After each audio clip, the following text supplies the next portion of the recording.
All right, we're live. How's everyone doing out there? If you guys can hear us and everything's okay, send us a quick message on the chat. Sorry, got a little late. We had some technical trouble. Peter Lavelle in Moscow, Alexander Mercouris in London. How's everyone doing out there? We're doing well. We're great. Welcome back to everybody. Could be a little background noise. My dogs have the 9 o'clock crazies, so I'm trying to calm them. Okay, gosh. All right, guys, let's kick it off. We started a couple minutes late, but let's kick it off. The sound is great. Thank you very much. Guys, let's start off with China. Alexander, you want to kick things off?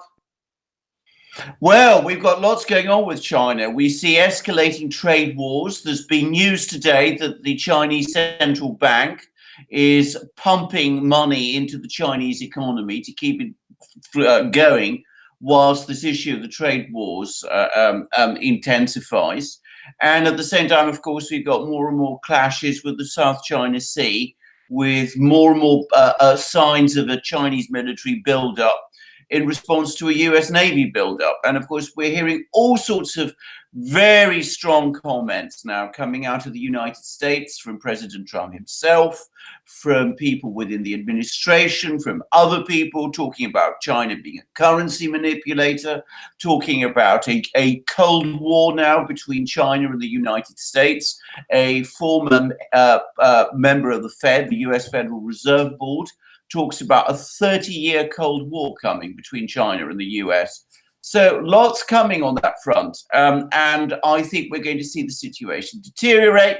And I think we are moving ever faster now towards a bipolar world, one in which we see an American-led alliance versus a Chinese-Russian-led alliance, because that is, well, not exactly an alliance, an alignment, let's call it that, because that's the way the United States is driving it. Peter, did you want to say something about this? I think at least at this point, it's a exercise in brinksmanship. Yeah. And what it's very interesting. I think almost 2 years in now, I think we can say is that Trump.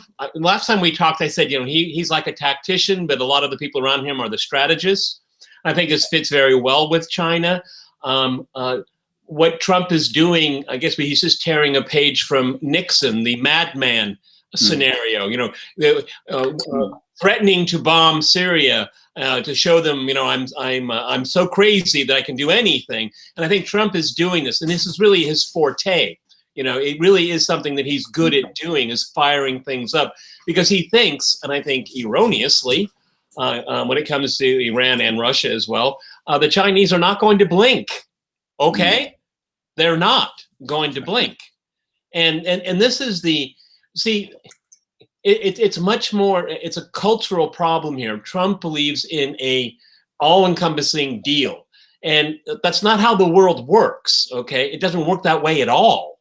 And the Chinese are saying, why are you having everything connected together? Let's take care of this. Let's take care of this. And Trump's saying, no, it's one all-encompassing, one big sit down in Hawaii, and it'll all be over, and you will do what we tell you to do. And that's what John Bolton is telling him in his ear all the time. So all I can say that we have to keep monitoring. We're not in a crisis point, no. But what I think is very interesting is that, having followed Chinese diplomacy for quite a long time, and I think Alexander Mercouris will agree with me, is that they're very, very careful when it comes to language. They're being more and more blunt now, which is really a deviation, a serious deviation. It means taking it very, very seriously. Look, folks, the America's unipolar moment is coming to an end. This is why we're seeing so many offensives simultaneously across different platforms: military, economic, financial, sanctions. This is a very critical moment. And it's all happening when you have this blood sport in the U.S. over Kavanaugh and that ridiculously embarrassing Theresa May dancing. Okay, that sucks up all of the oxygen. But there are real things happening in the world, people. Oh, absolutely. I mean, this conflict between the US and China is, in my opinion, potentially the biggest, because, of course, these are the two biggest economies. And can I just make one other point? I think Peter is right. I think in Donald Trump's own mind, this is a gamesmanship. I mean, he still speaks constantly about how well he gets on with Xi Jinping, who is the Chinese leader. It doesn't work like that with China. Anybody who's had any dealings with China in a business world, as I've done, or in politics or diplomacy, knows that the worst way to deal with the Chinese is to go against them head to head. They will always push back, and if you're bluffing them, they will always call your bluff. That is what China does. And of course, if you really want to clash with China, the biggest rule in diplomacy and strategy is don't take on China and Russia at the same time. It never works, and it's certainly not going to work now. The thing is, we can finish off on this one here, is that we can kind of juxtaposition a Western, specifically Trump approach, and then like an Asian Chinese approach, is that the Chinese don't telegraph. No. The Russians don't telegraph what their reaction of something is going to be. And then their reaction is creating facts on the ground. Most of the time, it leaves Westerners flat-footed, okay? Mm-hmm. Because Westerners always telegraph, if you don't do this, we're going to do this. I'm going to do this if you do this. See, that's not how great powers work, okay? And it's because of this unipolar hubris, is that everyone will eventually do what they're told. That is illusory and very dangerous. I agree. I agree. Right. We have a question from Vinod Vasan, and it's on India. Guys, there was news on India. What do you think of the S-400 sales to India? Right. I mean, I'm glad somebody's brought this up because, of course, I think this is, again, a very, very big news. And, of course, there's been this idea that a lot of people have had in Washington and in the West generally, and I think some people elsewhere also, even in Russia, that India has been somewhat tilting increasingly towards the United States. Again, India is a country I actually have a lot of dealings with, lots of Indian people here in Britain, in academic positions, in business community. India is a country which is very committed to its non-aligned position. It is an independent country. It will follow its own policy. It will do what it considers to be in its national interests. So India has also historically had very good relations with Russia. India also wants to build up its military because it considers itself to be a rising power, and it will go and shop where it wants and buy what weapons it wants. The worst way you deal with a situation like this is either to try and think that you've got the Indians in your pocket. You never do. And the second, even worse thing to do is to threaten them with sanctions when they pursue their own independent foreign policy.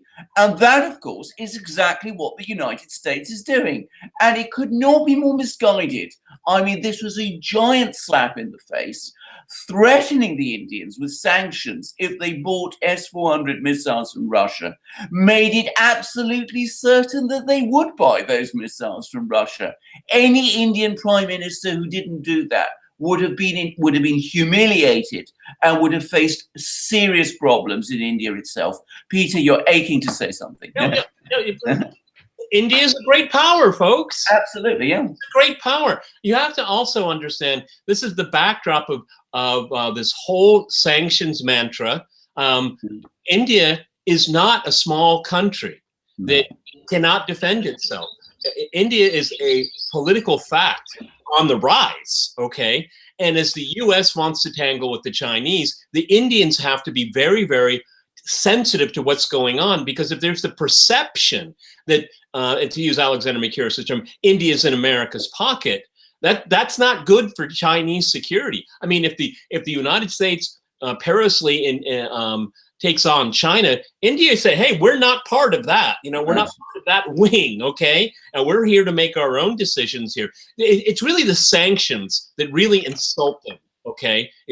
Because you can force Belgium, okay? And you can force maybe Bosnia, okay, not to do this, not to do that. Look, okay, fine, okay, we'll follow your lead. But that's an insult to their status in the world. And if you look at the region, they are the regional superpower, okay? And they have a trajectory moving upward, All right, and the Americans are so dismissive. They're not going to follow accept the sanction of not buying Iranian oil. They're not. Okay, they're going to do what they want to do. The Turks are going to do it too. The Chinese are going to do it. Of course, the Russians are going to do it. And this is turning into a significantly global reaction to Trump's ridiculous sanction war. Because it's good. See, it's always, winner takes all with Trump, and he's not going to win this one. No. There's a very good article in the Financial Times by Gideon Rachman, not somebody I actually usually agree with, but on this case I do, in which he says, Trump has just managed to renegotiate a trade deal with Mexico and Canada. China is not Mexico. India is not Mexico. It's a huge mistake to think you can push those countries around and think they are. They will push back, and they are, as Peter correctly says, great powers, and they should be treated in that way. Stay with that, Alexander and Peter, because there's a question from Dhiruf Singh, which is exactly USMCA deal. Well, the U.S. had the muscle to do it. Okay, I mean, yes. let's not fool ourselves. Okay, yes. And I want to be very clear. I feel like I have to say it every time we chat here. The trade deals the United States negotiated since the Second World War up to about now, a lot of them were very flawed. I mean, Trump is not wrong in wanting to renegotiate them, okay? It's the kind of bluster, the precedent that he sets, and the damage. I mean, I don't like Justin Trudeau at all, okay? But I personally don't mind Trump humiliating him, okay? But, that's theater, but that's not really good diplomacy, all right? So, I think, and also the new trade deal with Canada and Mexico, it's a variation. The forever Trumpers are going to say this is, a brand new day in trade. Well, not really, okay? I mean, they negotiated things from like 62 to 69, and 53 to, 60 or something like that. I mean, it is it's a different trading arrangement, and it is certainly, in my mind, advantageous to the United States. But it's not a revolution in trade deals. It's not a revolution in trade deals, and one shouldn't talk about it that way. And can I just say something? I talked about Mexico now. I mean, of course, Mexico has been under a lot of pressure from the United States, many points in its history. And there is, in fact, a pushback in Mexico. And we saw that to some extent in the last Mexican presidential election. There's a new Mexican president coming in who comes in with an entirely different set of ideas and policies from his predecessor. And he may be less easy to push around than the present Mexican government has been. But in all other respects, I mean, essentially, I agree with Peter. A lot of these economic trade deals that the United States made after the Second World War were, to be frank about this, first and foremost politically intended. They were intended to open up the US economy to the trade of other countries which the United States wanted to bind to itself. It did this with Germany, it did this with Japan, it did South Korea, South Korea, China, whatever.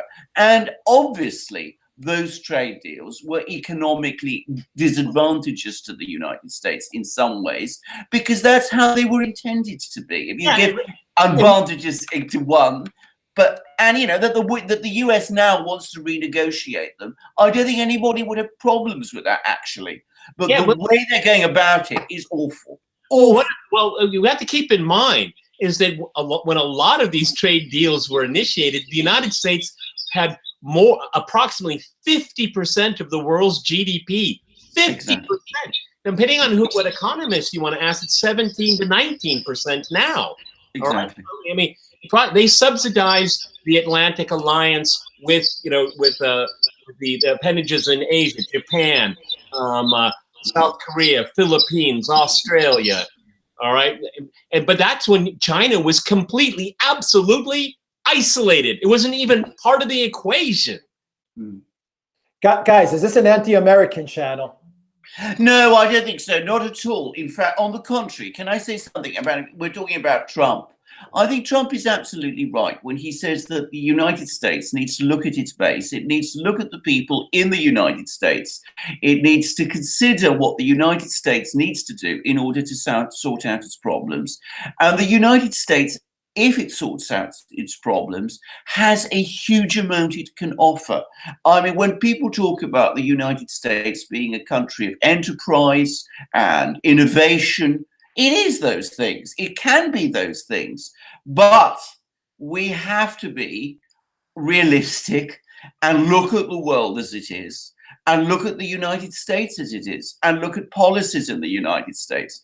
And when we see things like the Russiagate horror, the Kavanaugh horror, which I'm sure we're going to come to later in this program, all sorts of other things going on there, when we see these wars that have been fought all over the place, and we see these destabilization campaigns, we have to criticize them and talk about them and discuss them and analyze them. And that's what our channel does. Yeah, I mean, the thing is that, you know, as an American, we like to think certain good things about ourselves, and so does the leadership, the elected leadership of the United States. But their words do not match their actions, and I think it's fair game for us to say, you know, you say you support democracy, but then why do you meddle in other countries' affairs and overthrow their governments?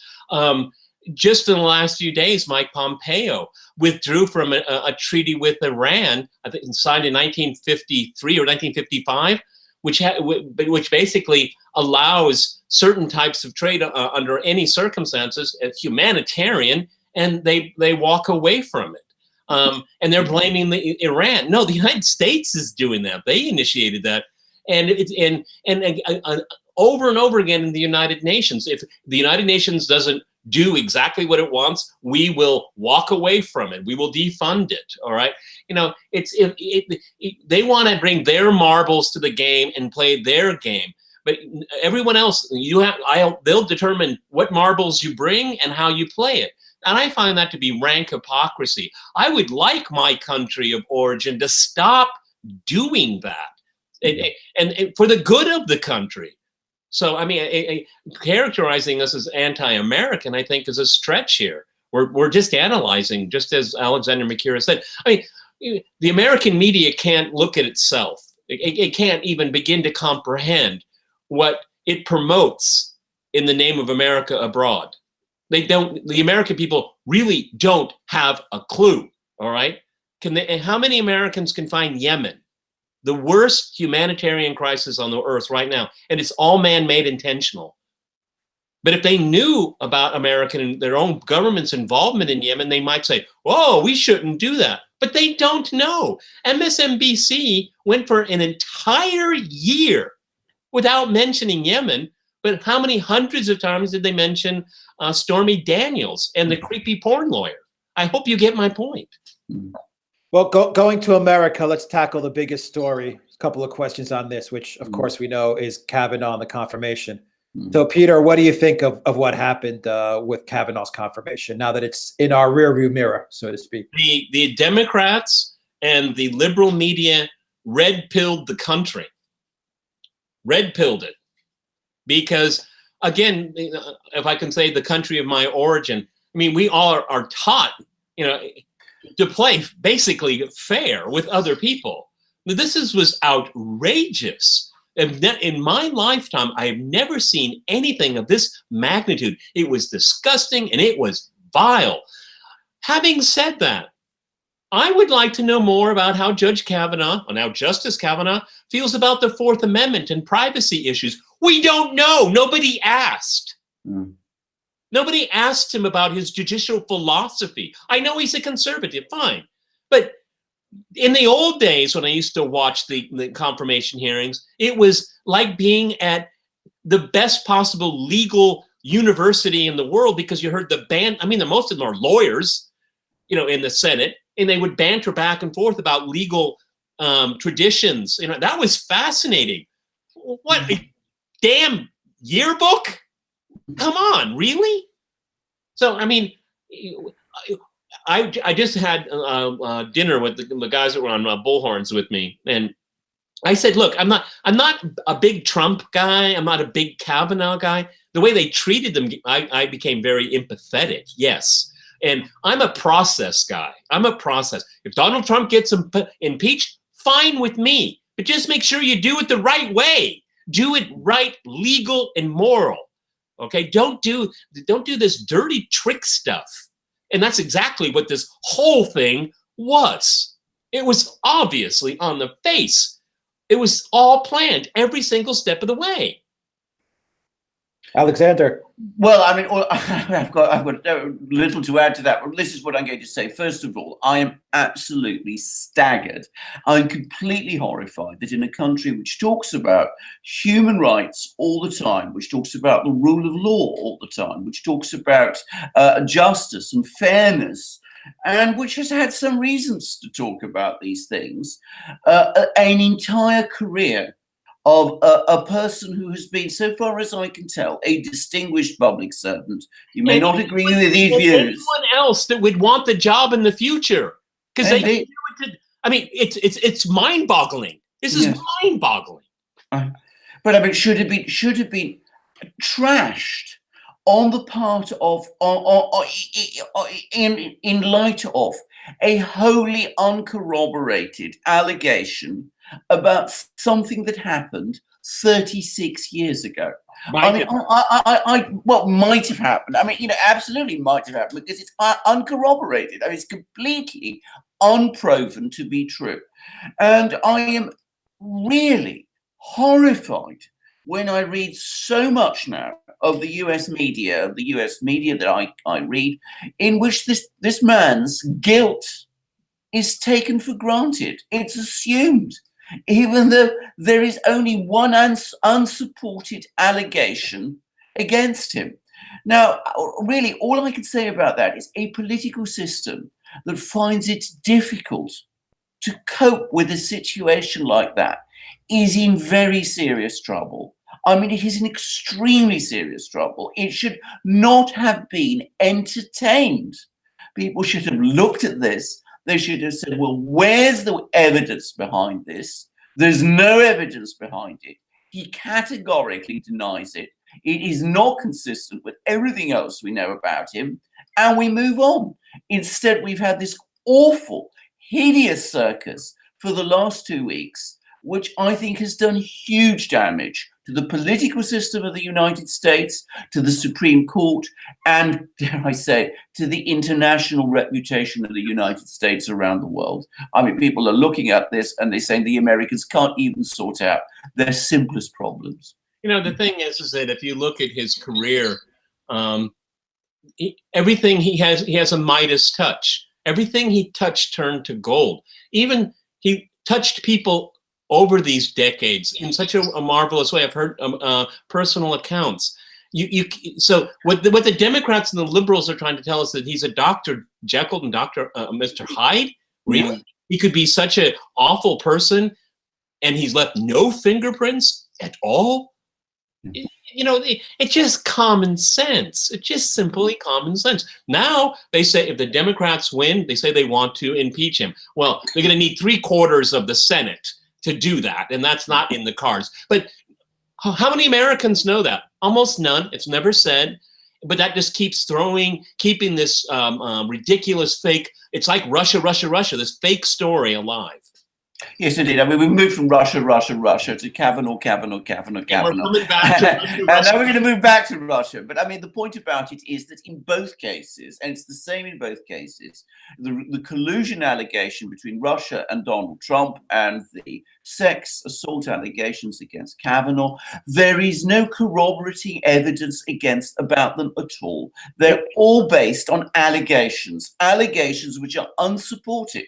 And this should be obvious and should be seen. And it is staggering that they are not. A country that has lost sight of that is in a very bad way indeed. And we were talked about it being not an anti-American channel. It is not anti-American to say that. It is necessary for America to say that.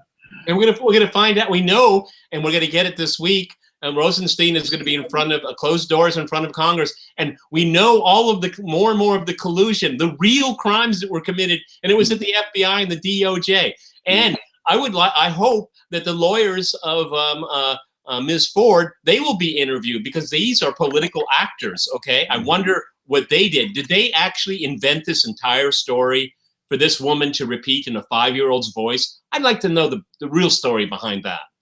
Stay with Kavanaugh real quick, Peter, but I'm going to ask you a quick question. These 2 super chat questions. The first one is, before we get to a Kavanaugh super chat, here's the first super chat from Borchti the Mighty, who's asking, Peter, have you considered trying to extend Crosstalk to an hour program instead of 30 minutes?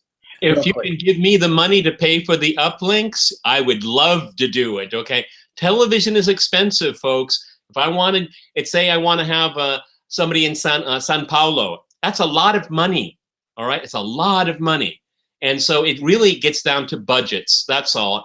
Of course, I have a few tricks up my sleeve. I'm not going to say anything right now, but let me put it this way. Online. Stay tuned. All right. And staying with Kavanaugh, we have a $10 super chat from Happy Zorro. I'll stay with you, Peter, then go to Alexander. And on Kavanaugh, he says, it was all theater. The Democrats needed a way to pretend to oppose the nomination without mentioning torture or the Patriot Act. Peter.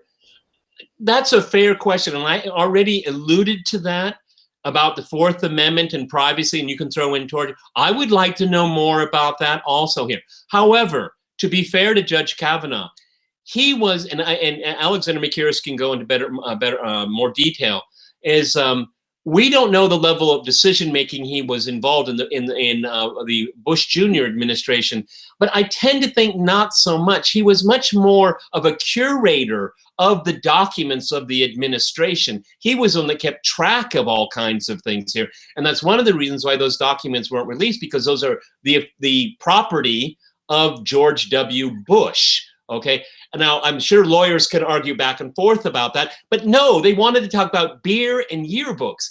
I agree with the person that asked that question. I would like to know more about that, but this process avoided it, maybe intentionally. Very good point. Yeah, I also think it's a very good point, and I think actually that our questioner is right. There are certain things about Judge Kavanaugh's past, his record, which I certainly think could have been discussed much more. And I mean, there are elements about it which I'm not really clear about. I mean, we've heard that he was heavily interviewed by the Senate, that people have done all kinds of background checks on him, that he's given all sorts of private explanations about what he did. But, you know, I would have liked to have seen a lot more about this in the open, a lot more explanations. And I think our questioner is absolutely right. I think the Democrats themselves, to some extent, wanted to avoid it. Having said that, I don't think that was the whole story, or even a part of the whole story. I think there were 2 agendas here. Firstly, control of the Supreme Court, because the Supreme Court is an important institution in the United States, because it has become so grotesquely politicized. And that's something we perhaps want to discuss more as we press on. But I also think that a lot of it, again, is about ultimately Donald Trump. And Kavanaugh, to his credit, said it. It was all because Donald Trump proposed Kavanaugh just before the midterm elections, and the Democrats wanted to push it back until after the midterm elections, because they calculated that if they did that, that would in some way weaken the political position of Donald Trump and put them in a stronger position come the midterm elections.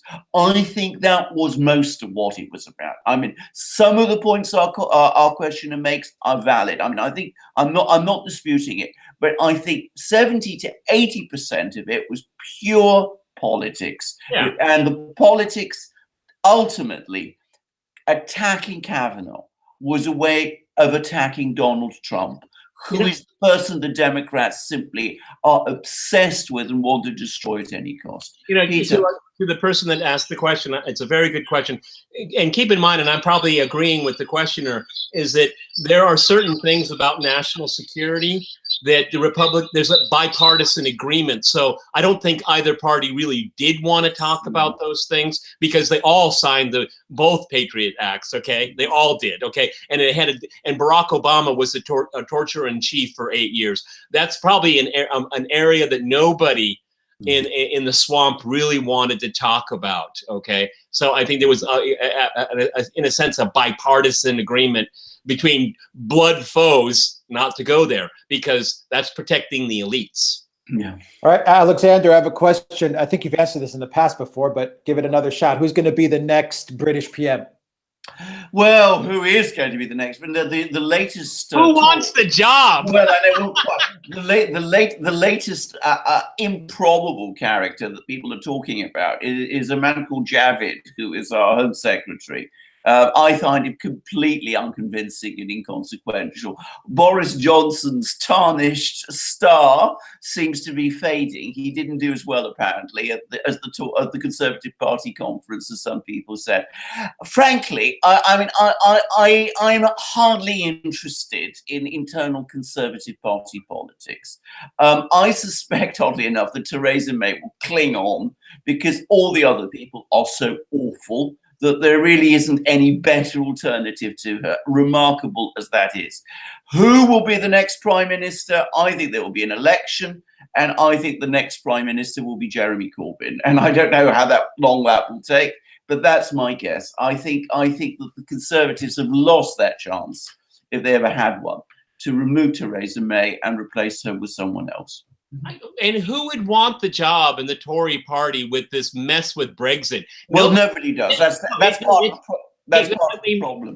I think the Conservative Party will punish Theresa May to the last day, and it's your name, and Brexit will go down in history forever. What Conservative leader wants that? No way. No way. Well, I mean, Boris Johnson goes through the motions. But nobody, as I said, I think it's become very clear over the last few weeks that Boris Johnson has as much credibility as a busted flush. I mean, nobody takes him seriously, even within the Conservative Party. The only person who takes Boris Johnson seriously is Boris Johnson. So, I mean, when people talk about people like Syed Javid, the Home Secretary, as Prime Minister, well, that really is pretty desperate. And it just shows you, as I said, that they're out of options. So bring on the election.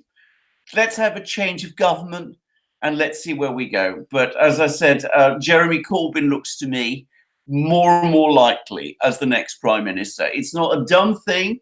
There's a lot of opposition to him. I don't know how good a Prime Minister he would be. I make no predictions about that.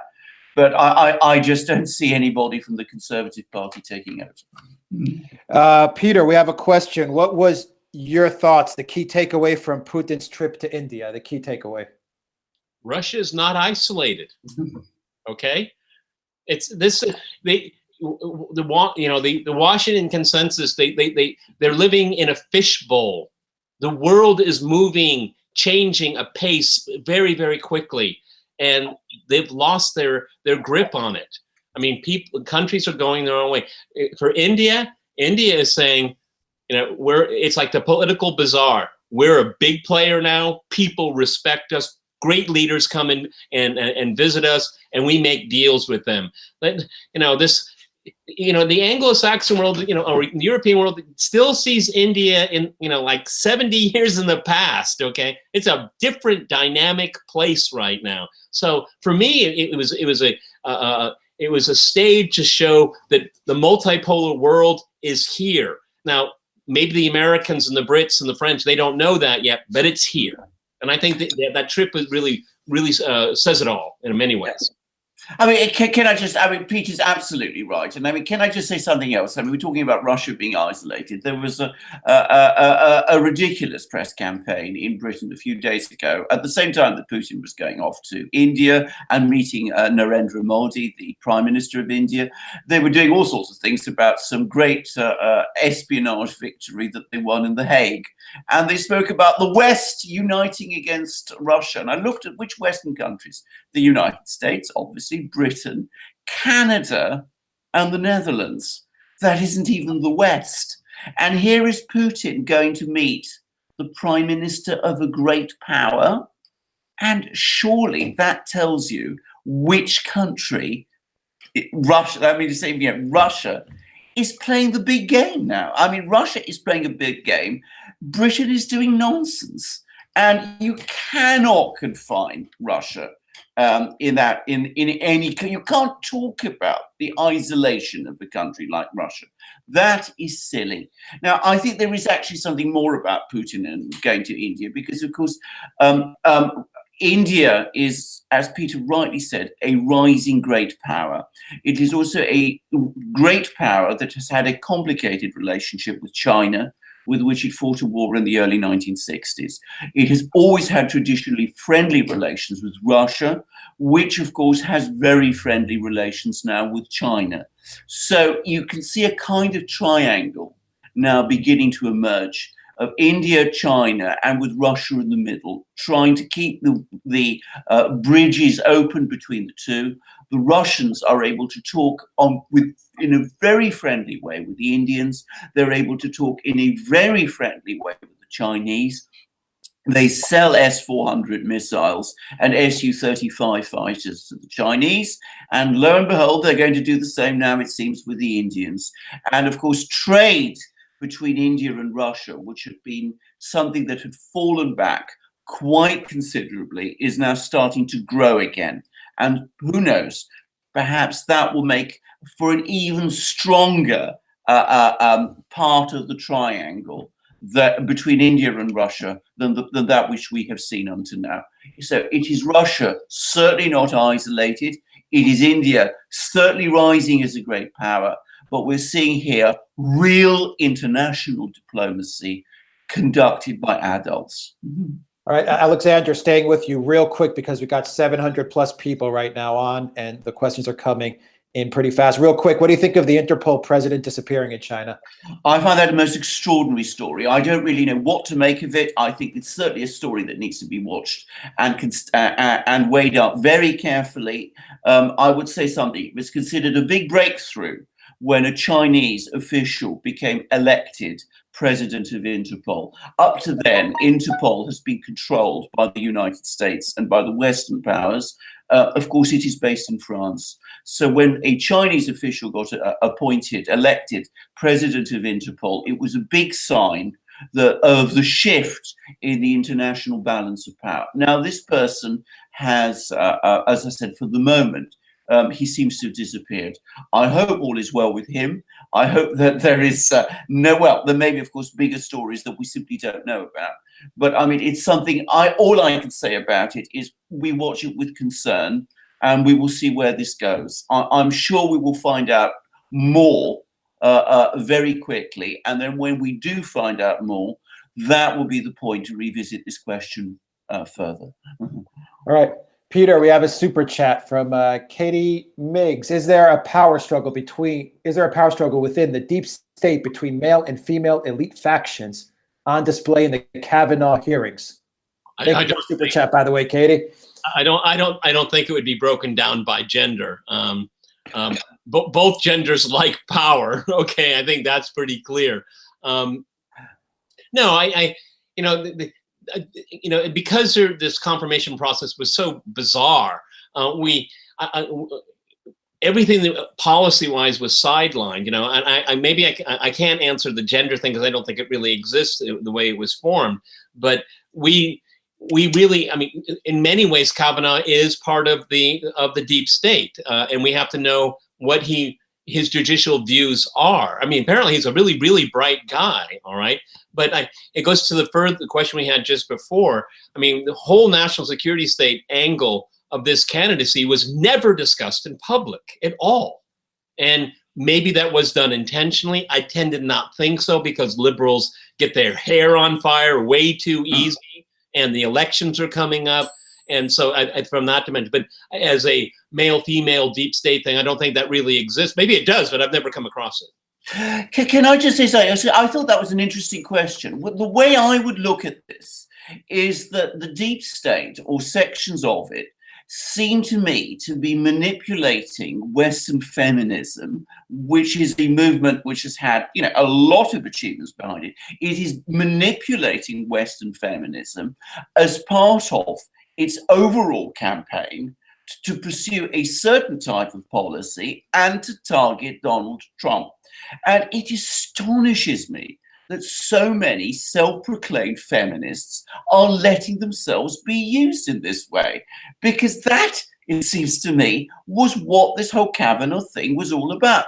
Now, can I just say something? My wife and I, we were going through, I mean, I'm not a person who's up to speed with who the major feminists are, but, you know, we look through this and we look to see who are what the big feminists, the big names of Western feminism had said about this, about Kavanaugh. And it was very striking that the old guard of feminism, the Germaine Greers and people like this, have said nothing. They've kept out of it. They have kept out of it. And they are the people who really fought and carried the water for women, you know, when they needed it to. And I suspect that they understand exactly what is going on. And it is really unnerving to me. People just don't see this. We have to remember the head of the CIA is a woman right now. Well, I know, absolutely. I know a woman with a very, very, very troubling history. I mean, it seems that she really was involved in black ops, and she really was involved in what are euphemistically called enhanced interrogation techniques. And apparently she liked it, but you know. Well, there you go. So, I mean, and I don't know whether people have seen, was it Zero Dark 30, that film, in which there's a CIA operative who's a woman. I found it a film that I had many issues and concerns about. But again, it showed that there were women in the deep state who are very, very heavily implicated in the bad things that the deep state does. And we should be under no illusions about that at all. And the leaker, Susan Rice, may be running for senator. We'll see. Well, indeed, sir. Well, indeed, sir. We got a $20 super chat from Truth is Everything, Alexander, and then Peter. It's pretty much on the CIA question. Good timing. Can Blasey Ford just walk off into the sunset with her millions from GoFundMe and not face any legal action against her? And do you think she had CIA connections as suggested?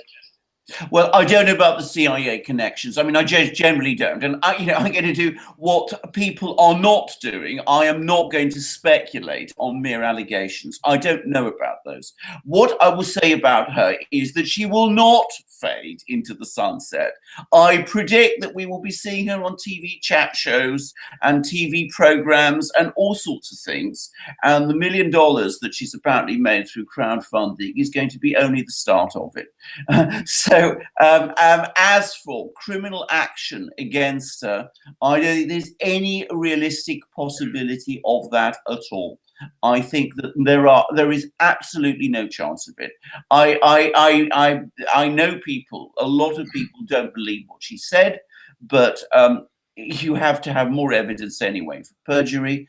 Even if that evidence ever comes forward, I just don't think it's going to happen. And I think if it did happen, I think she would get even more support than she has now. I don't think she would face anything, but I think the people in her orbit might. Okay. Yeah. She struck me as amazingly not credible. She seems like something happened to her.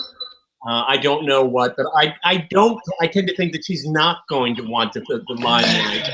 I think that her creepy lawyers, they will. Maybe a staffer at Feinstein's office could get in a lot of trouble. And the kind of what I would say sleazy relationship they had with the media, the Washington Post. I think those kind of things can happen. I don't think anybody's going to really touch her because maybe in her world she believes it all. Okay, so I don't see that. Maybe it'll come out differently. As far as the CIA connections, yeah, I saw some things, and I really don't want to speculate because I sometimes think that story that came up is part of the psych ops. So I want to be careful with that. I think Alexander Mercouris agrees with me, okay? Absolutely. I'm not going to repeat things that I saw on the internet. It seems like Ms. Ford did travel in some interesting circles. We can leave it at that. All right, guys, keep the super chats coming. And you can also go to the Duran shop, pick up a t-shirt. It really helps us out. And you can donate to our PayPal and Patreon page. The links are always in the description down below. So keep the super chats coming. We'll try to answer them. and answer all your questions as best as possible. Let's shift gears. There's a couple of questions on the elections in Brazil. With the Brazilian Donald Trump is what they call him, but he was actually stabbed and in the hospital, but he's still leading in the polls. So, Alexander, you want to tackle on the elections in Brazil? Well, first of all, I think that comparing with Donald Trump is actually unfair to both men, if you like. I mean, this is a former Brazilian military officer who is outspokenly supports the former, frankly, very, very violent and brutal dictatorship that there used to be in Brazil from the 1960s and the 1970s. And he's spoken openly, apparently, in support of torture and all sorts of other things. I think the story of Brazil is an incredibly sad one. A couple of years ago, everybody was talking about Brazil and how well it was doing. And in fact, it was being compared in those days, as I very well remember. I used to meet people who tell me, why can't Russia do as well as Brazil? And since then, the wheels have fallen off. We've seen a major economic crisis, which hasn't ended, by the way. Brazil is still in recession. We've seen a very, very dodgy impeachment process against Dilma Rousseff, the former president, who, by the way, I did not consider her to be a successful or effective president. But, going back to what Peter was saying about we should follow process properly, process was not followed properly in the way she was removed. Yes. We've seen revelations of massive corruption in Brazil, which this person is now, I'm afraid I've forgotten his name, but perhaps Peter can remember it, has played on with great skill. We've seen a huge amount of crime in Brazil, which is never ending. And I'm afraid, it's once again a situation in South America of a South American country which for a time seems to be going somewhere and then seems to slip back, as South American countries so often do. The pendulum swings, and you see it going back to some of the worst practices that had existed before.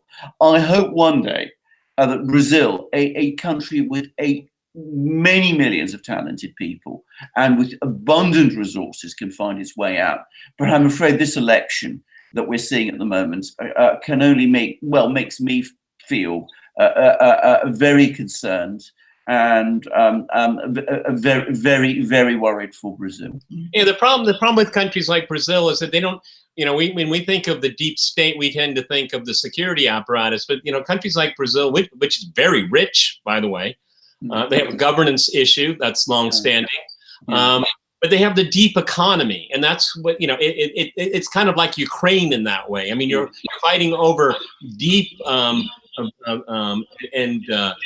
very lucrative interests within the economy, and you don't want to see reform. You don't want transparency. I mean, there's so much money to be made that way, and people, politics ends up being like renting a taxi.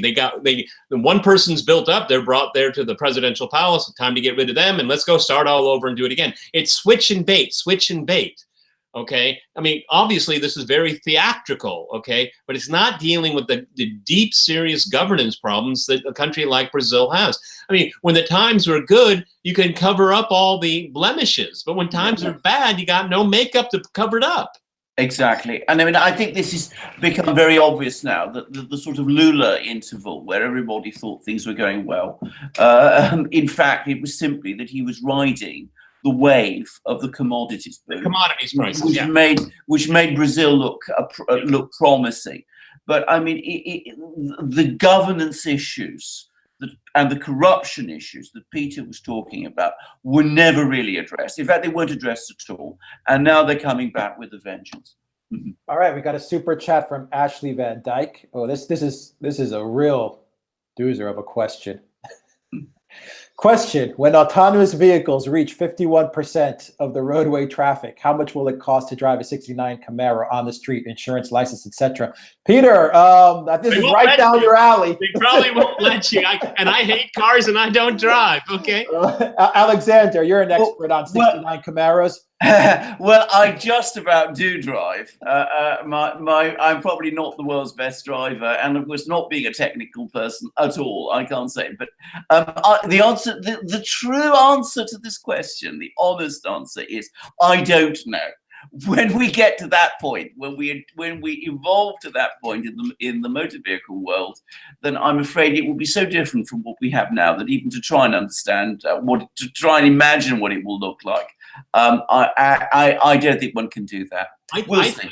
I think what would be interesting, at 51%, I don't know, but once you get like 70 or 70 plus, then it will be the super rich elite that'll be able to drive their cars. Everybody else will be automated. So it'll be, today, we think, in the US, you can buy a used car, for a few $100. It's not great, but it works, okay?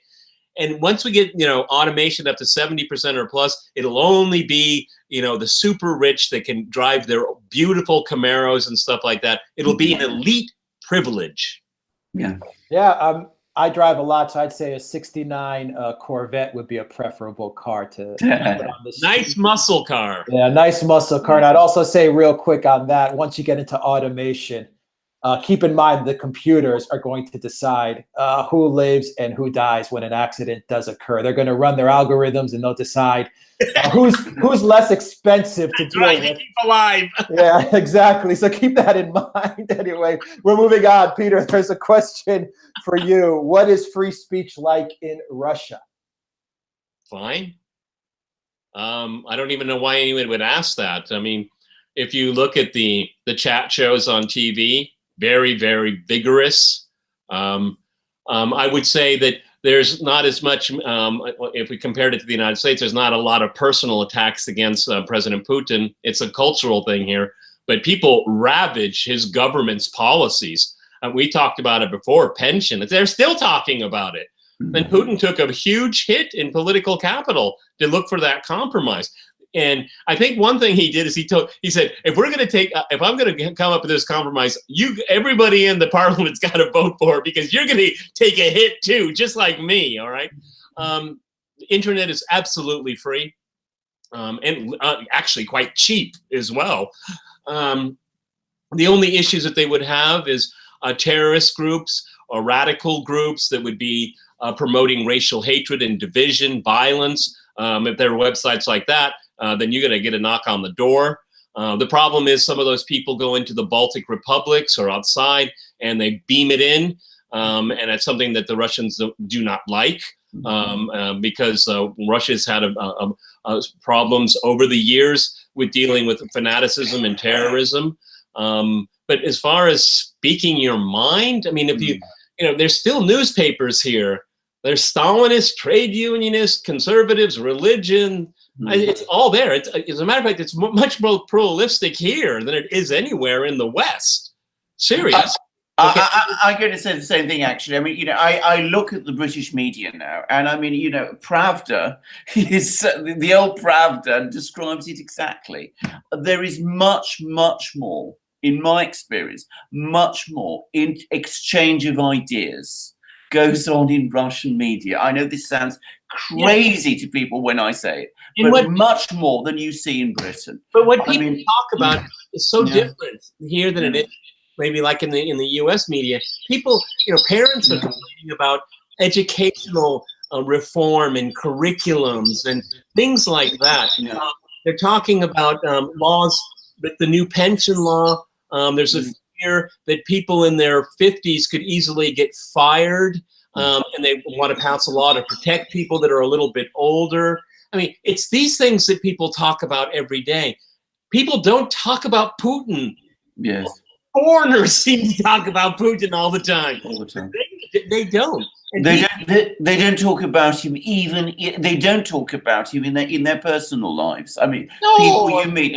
He doesn't come up. He comes up far less with Russians than Theresa May does. It's not because people are afraid to talk about him. No, it's ridiculous. It just isn't. It's just as they've got other more important things to talk about. That seems to me and it's because in some ways it has a freer dialogue of ideas, a freer exchange of ideas, so people are able to talk about more meaningful things than, you know, whether all these things that appear to be politics in Britain and the United States, but aren't real.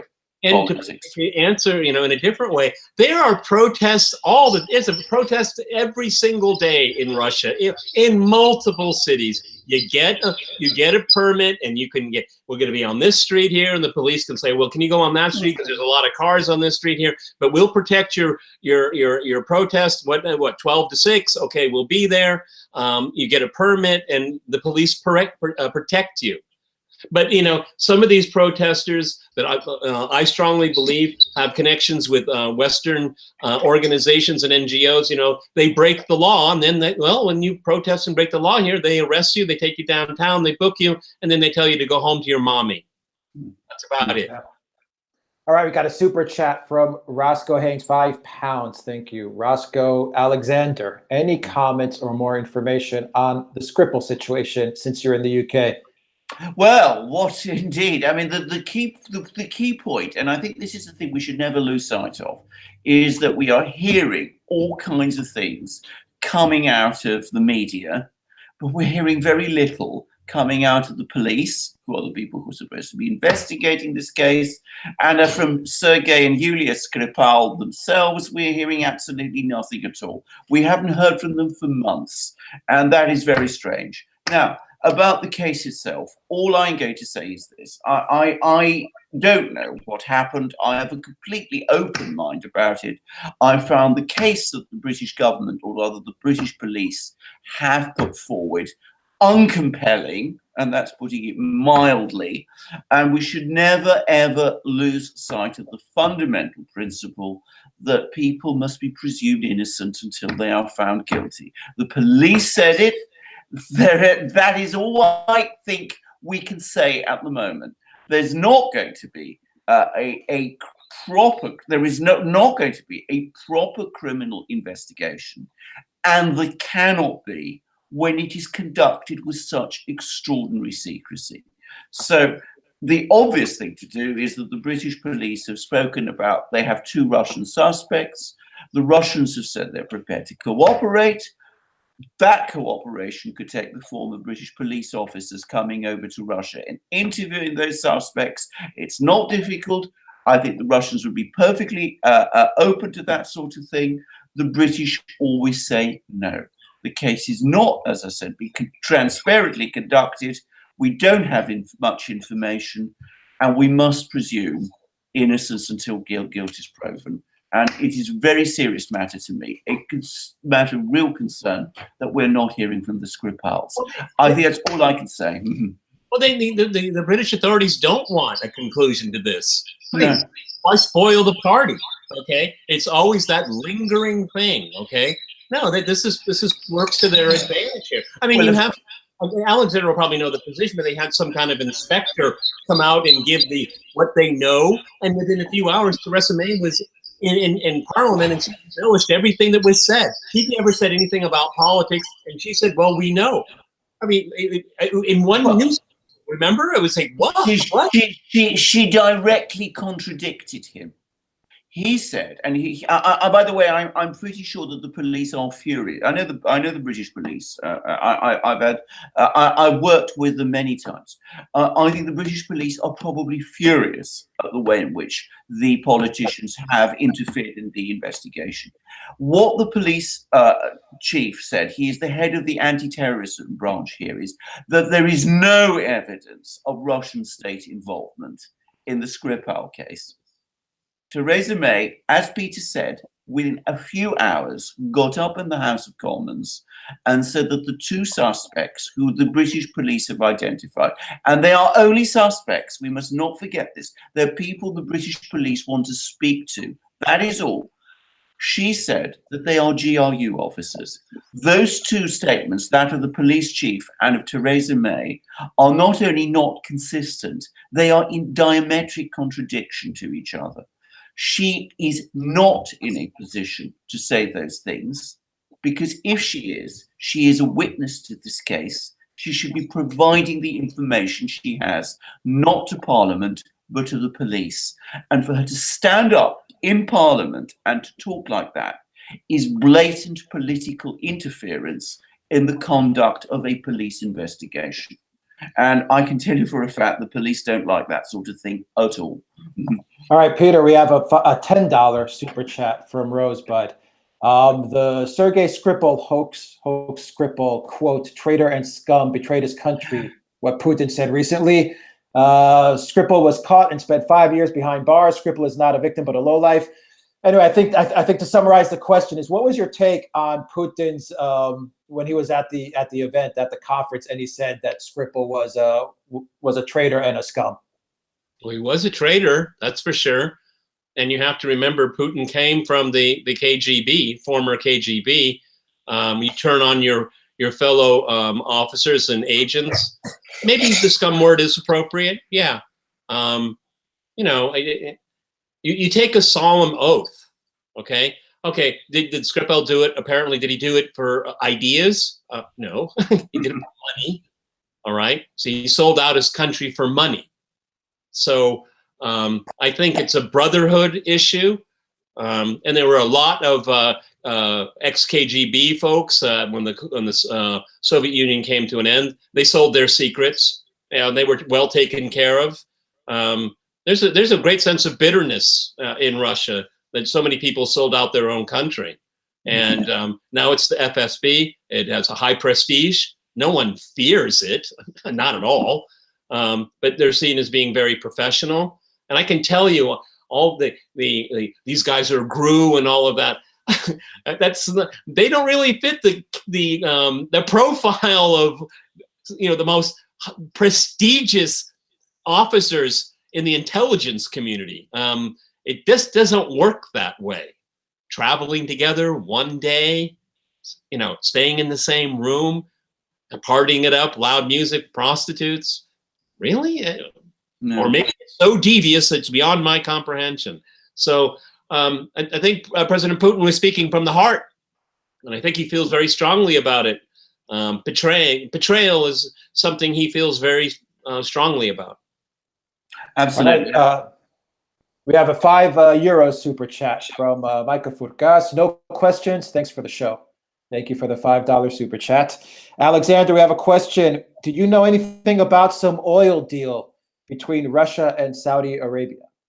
Well, I don't know about the Russians drilling for oil in Saudi Arabia, but if we're talking about the relationship between Saudi Arabia and Russia, oil is a fundamental part of it because, of course, Russia and Saudi Arabia are the two big energy producers alongside the United States.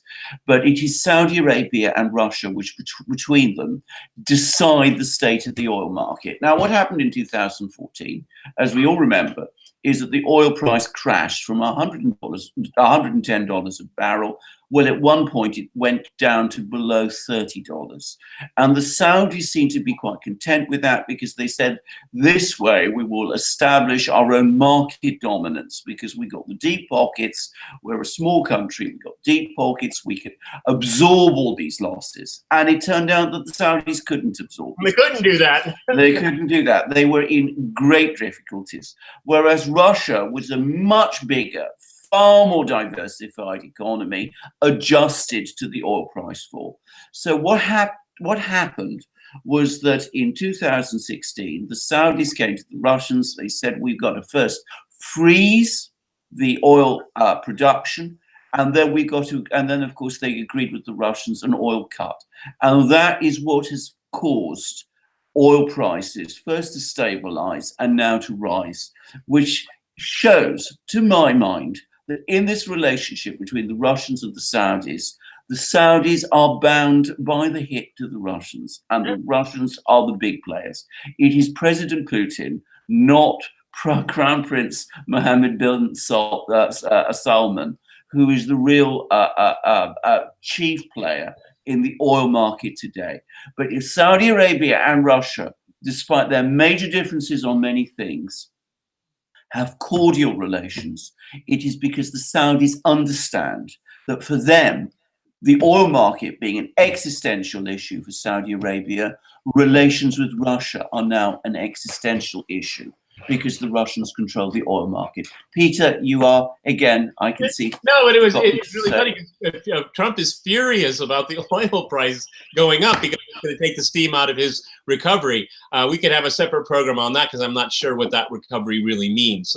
These macro numbers are thrown around like a political football.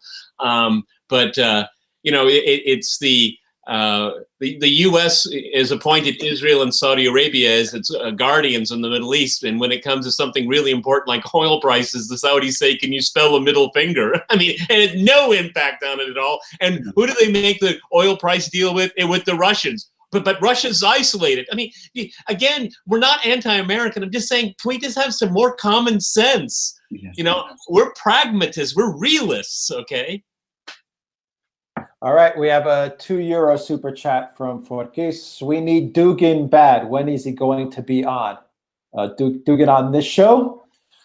I don't know. What do you guys think? When is Dugan going to be on? Right. Dugan's personality is so bent out of proportion in the West. Okay, I mean, he appears on some of the Russian federal stations and things like that. It's like some kind of foreign policy sage. I don't see him that way. I don't see the influence that he has. I mean, because of some of the things he has said about Eurasianism, which is turned into some kind of populism in the West.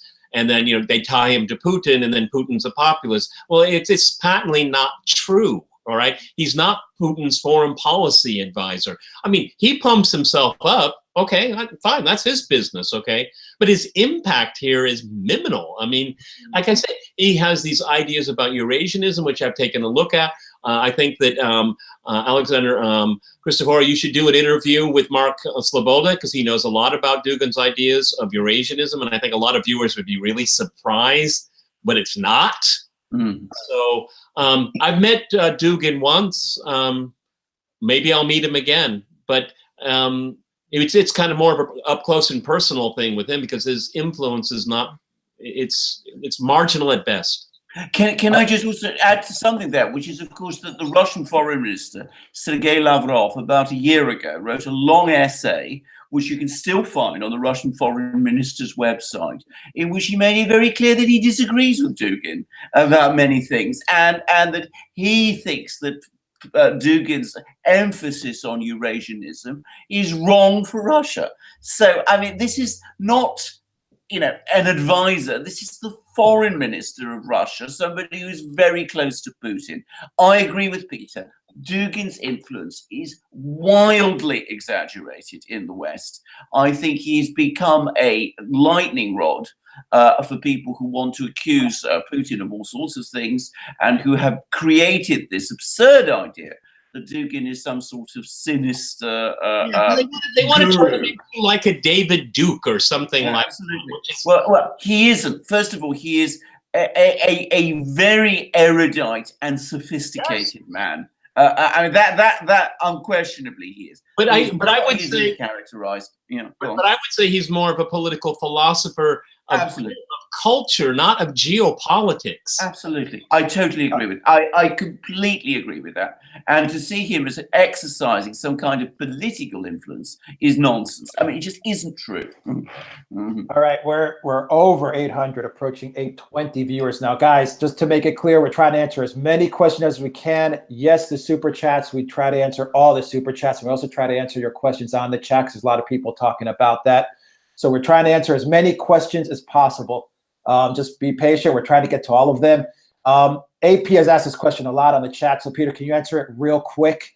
Do American people know that most Democrats are corrupt by their donors, therefore they don't care if Republicans win, i.e. think tanks, social media, etc., because they plan on losing to him, Kavanaugh, etc. So I guess the question to summarize is the Democrats are in the tank with the Republicans, and so they really don't care what the outcome is with all this stuff. Well, I think they really do care because they want power. They want the power back. But corruption, well, I mean, they're both corrupt, okay? Very much so. Both parties are corrupted by donors. What's different now is that Trump, he doesn't have to answer to a lot of these special interests. I mean, every other Republican has, every Democrat has, and this is what drives everybody nuts about Trump, because it's hard to direct him, because he doesn't really, he's not looking for a payday or someone else getting a payday. I mean, that's what makes him so frustrating for so many people. The Democrats are just ideologically possessed, and they're running themselves into the ground. And the Republicans are not particularly smart, but their opponents are just in a mess. It's kind of that in a relative way. All right, we have a lot of super chats. Larissa Sosis sent us $9.99, $9 USD 99. She just says, love this chat. Thank you very much, Larissa. Peter Lundgren sent us SEK 100. Great show, best Sunday afternoons ever. Thank you, Peter. Fender Strat sent us £9.99.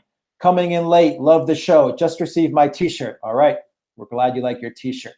And he's asking, can I ask Alexander, going forward, how does he think President Putin will outflank Erdogan on Syria? Well, I think to some extent he has outflanked Erdogan on Syria. I mean, I think that we need to go back to where it all started, which is, of course, that Erdogan was one of those people who was particularly keen on trying to overthrow President Assad of Syria, and he was a major supporter of the various jihadi groups in Syria. And now we found a situation where Erdogan, President Erdogan, has to cooperate with the Russians, and he is now having to work with the Russians on all sorts of things, and including, I think, this new deal on Idlib, where my very great friend Mark Sloboda and I take a different view, I should say. He sees this as a bad deal for the Russians and a good deal for Erdogan. I tend to look at this otherwise. I have looked at every one of these deals that the Russians have negotiated with Erdogan ever since they first moved into Syria back in 2015. And what invariably happens is the Russians advance and the Turks retreat. And that, I am sure, is what we're going to see in Idlib also. I think that what has happened with the deal in Idlib, the key point about it is, and this is, I think, not something that's understood, is that the Russian military has now moved into Idlib in a very small, a very discreet way, but they've come in the form of Russian military police, and they're now working with the Turks in Idlib on the ground. So there is now a Russian presence in Idlib where there previously hadn't been. That presence will get stronger, Erdogan's and the Turks will get weaker, and eventually we will see Idlib, I have no doubt about this, at some point, probably sooner rather than later, fully reintegrated into Syria again. It will be done through a political process, but I think Erdogan understands that he has to work with the Russians in Syria because he's already been outplayed by them, and he has so many problems with the United States, with the Kurds, and all those other things. Yeah, well, Putin saved Erdogan. Erdogan saved face because of Putin. I mean, this is, you know, Russia didn't begrudgingly accept this. I mean, they're trying to smooth the feathers of the mess that the Turks have made in Syria, giving them a way out, you know, without humiliation. And they're trying to figure out how to get rid of the rest of those terrorists because they don't go right into Turkey where they came from. That's what they're working on, quietly, without telegraphing. All right, Peter, from Neil Gardner, a £10 super chat. He's asking, Saudi Arabia now has the world's third largest military budget. What could happen once they lose their dominance of cheap oil and break their alliance with the US and Israel? I don't see a good and bright future for Saudi Arabia at all. Okay, and I'm not particularly sure that this crown prince will be around for a very long time. You know, the Western propaganda about him, he's a reformer. Well, I don't know, you know, arresting some of the richest people in the country and putting them in the Ritz-Carlton, making them sleep on floors and basically terrorizing them and extorting money out of them. I can't see what good can come from that. This awful, horrific war in Yemen is gone completely south. The Saudi Arabia's other initiatives in the Middle East have come to a screeching halt, humiliatingly. Saudi Arabia has the third largest military budget. Can they even use it? They still can't get much done without the British and the Americans. Just because you have the equipment doesn't mean you know how to put it to use. Of course, they want it's all because of Iran influence. They want the Americans to do the work. They don't want, and the Israelis, they don't want to do it themselves. Okay. I don't see a bright future for Saudi Arabia at all. Okay. It's not a country. It's not a government. It is one big corrupt family. That's it. There's no civil society, no rule of law. And if that's what the people there want, that's fine. Now, I'm not for dictating what people should be like, but a government like that is inherently unstable. And to finish off, if you see oil prices go south, that's when the instability is supercharged, because everybody doesn't get their piece of the pie. All right. Alexander, we did a video on this. It's coming from Duncan McCown. A question: will the U.S. really blockade Russian shipments to and from Iran? Sounds to me like a recipe for World War III. Well, I think if they start imposing those kind of blockades, I mean, naval blockades and the rest, then we are starting to look at very dangerous situations. I hope not World War III. You cannot blockade Iran. Iran is a country, obviously it's got a sea coast. Most of the oil facilities are in the south. Iran has huge land borders. The Russians will not support a blockade against Iran. They will fiercely oppose it. So will Turkey, so will Pakistan, so will other countries. It cannot be done. The United States is deluding itself if it thinks it can do it. And now, of course, the United States is talking about blockades, naval blockades of Russia. And I mean, that shows how utterly delusional they have become, because as I have pointed out previously, most of Russia's gas goes by pipeline, much of its oil does. It's so hilarious. Ron Zinke, the interior minister, we're going to blockade Russian oil exports. It uses pipelines, everybody. I mean, it's just, I mean, it just does make me wonder, really, Peter. So stupid. What kind of people? I mean, America, a country full of clever people. I would say to Ryan Zinke, take care of America's parks. Leave Russia's oil pipelines alone. I mean, as I said, the man. How do they get these idiots in such positions? It seems very. We could talk about the American ambassador to NATO. We're going to take out your missiles. Where are the adults? Where are the adults in American foreign policy? All right.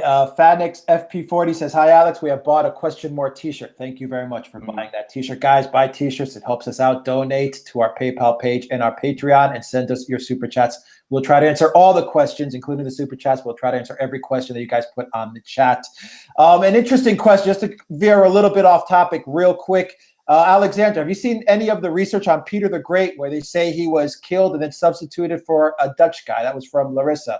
No, I've never seen it. I don't believe it, to be honest. I mean, Peter the Great is somebody whose backstory, whose life story I know actually very well. And can I just say, anybody who wants to, there is a brilliant Russian novel by Alexei Tolstoy, who was a relative of Leo Tolstoy, on Peter the Great's life.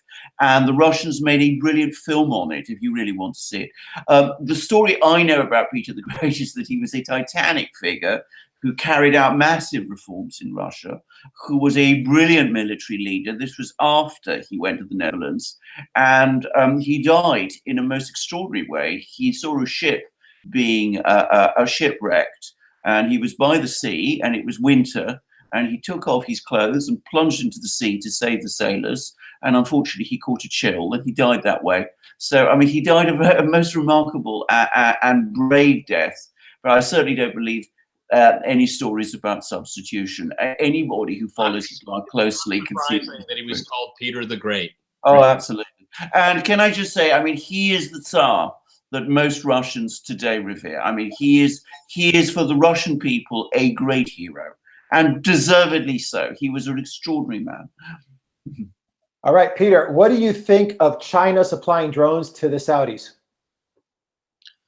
Well, the Chinese, they're first and foremost their business, because the Saudis are going to get drones anyway. So I mean, if they're going to get drones, then why don't they get cash in on here? See, the Chinese don't have a moralistic foreign policy. You never hear that. Okay, and they have their ideas of morality and civility apply to the Han world, their people. Other than that, it's a business transaction, because from their perspective, the more you try to moralize it, the more you get into traps and laws of unintended consequences and stuff like that. Hey, do I think it's a good idea the Chinese are doing it? No, not really. I don't think anyone should be giving the Saudis that kind of thing, considering what they're doing in Yemen. But for the Chinese, it's a business transaction, and that's about it. Saudi Arabia is a big arms buyer. You know, they're buying from Canadians, they're buying from Americans, from British to French, German, everybody. Okay, China wants a piece of the action. All right, Alexander, we have a €2 super chat from Bruce Barnett. Carter Page is an FBI undercover employee. FISA, question mark. Is Carter Page an FBI employee? Well, no. If he was an employee, they wouldn't have needed to put a completely illegal FISA warrant on him based upon absolutely fabricated information obtained from a British police, a former British spy who was being paid by the Democrats and by Hillary Clinton. Carter Page, what I've heard about him, what people in Russia say about him, what people in America say about him, is that he's a bit of a naive character, not perhaps the brightest of people. And he went and he gave a speech at, I think it was the Higher Economics School in Moscow. He did not deserve to have all this massive surveillance apparatus put on him. And frankly, I am sorry for Carter Page. I don't think he's, as I said, anybody important in himself, and we shouldn't think of him as important, and nor should we think of him as being involved in some sort of conspiracy. The conspiracy was against him, and the reason it was against him was because he had a minor connection with Donald Trump and his campaign. And what it did was it gave the FBI a reason, an illegal, immoral one, to look at his entire circle, to try to move him and Papadopoulos like that, move them to meet people, and then you could say after that, see, they met that person and they meet that person, but they were led to meet these people. This is a conspiracy. Yes. And when Papadopoulos was told, well, you met this person met this person, and you met that person. And he said, well, I was told to meet that guy. They paid for it. But then instantly the connection is made. Then you can go create this fake FISA. I mean, this was illegal surveillance of an American citizen, and it has to be taken seriously. And Carter Page appears to be a nice guy, okay? Yeah. But, you know, he wasn't there representing the Trump people or the United States of America. He wasn't a power broker. He had goodwill. He wanted to see better relations between the United States and Russia. That's not a crime. No. All right, Peter, $10 super chat from Henry Morgan. Do you think the U.S. is getting to the end of its empire, but its continuous lashing out at the world? Trade wars, sanctions, threats, question mark. Aloha. He must be in Hawaii. Maybe you're in Hawaii, Henry. If you are, aloha. Peter, what do you think? Yeah, I think that's it's very, very possible, because what Trump and his team are doing, because the unipolar moment is closing. It's closing rapidly. Now we have the Trump foreign policy is one big roulette wheel, and they're all hoping for red. Okay, that's a really risky proposition for everything to fall into place for this foreign policy coming out of Washington to work. That is like, thinking that you'll be struck by lightning. I mean, the odds of it are astronomical for everything to fall into place, with trade deals, with military threats, sanctions, blockades. That would all have to perfectly fit together for it to work. That is just being delusional. It can't, and nor should you try it. We had this American ambassador in NATO saying, because the Americans and the Russians, they have disagreements over intermediate missiles. But instead of sitting down, we need to sit down seriously and negotiate this and get our grievances out. No, we'll just take them out preventatively, a preventive war. I mean, anybody during the Cold War that would have said that would have been fired instantly, because that's insanity. She casually was talking about the start of the Third World War. You know, this is what makes it really, really scary. And then you have the Interior Secretary talking about blockading Russian oil when Russia doesn't even send it through the sea lanes. I mean, these are the people that are speaking out and making policy, really? So yeah, I think it's a really dangerous time. All of the things that Bolton wants to come together, he's living in a fishbowl.